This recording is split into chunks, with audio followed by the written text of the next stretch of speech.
They were talking about Bret. This guy was upset that Bret Kavanaugh is going to overturn Roe versus Wade. Okay? Yeah. And, interesting, upset about that he wasn't doing enough for gun control and then shows up with guns to kill him. Exactly. So, again, cuckoo people do cuckoo things. Okay.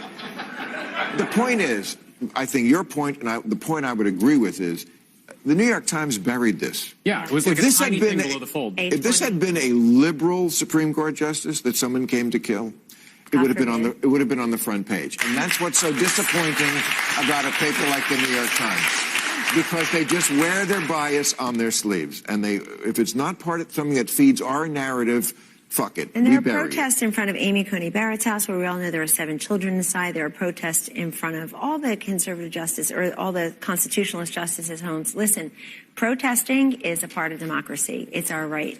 But when it turns deadly, when people are threatening justices' lives, I want them to have protection. Every single senator voted in favor of the actual protection, and it's stuck in the House.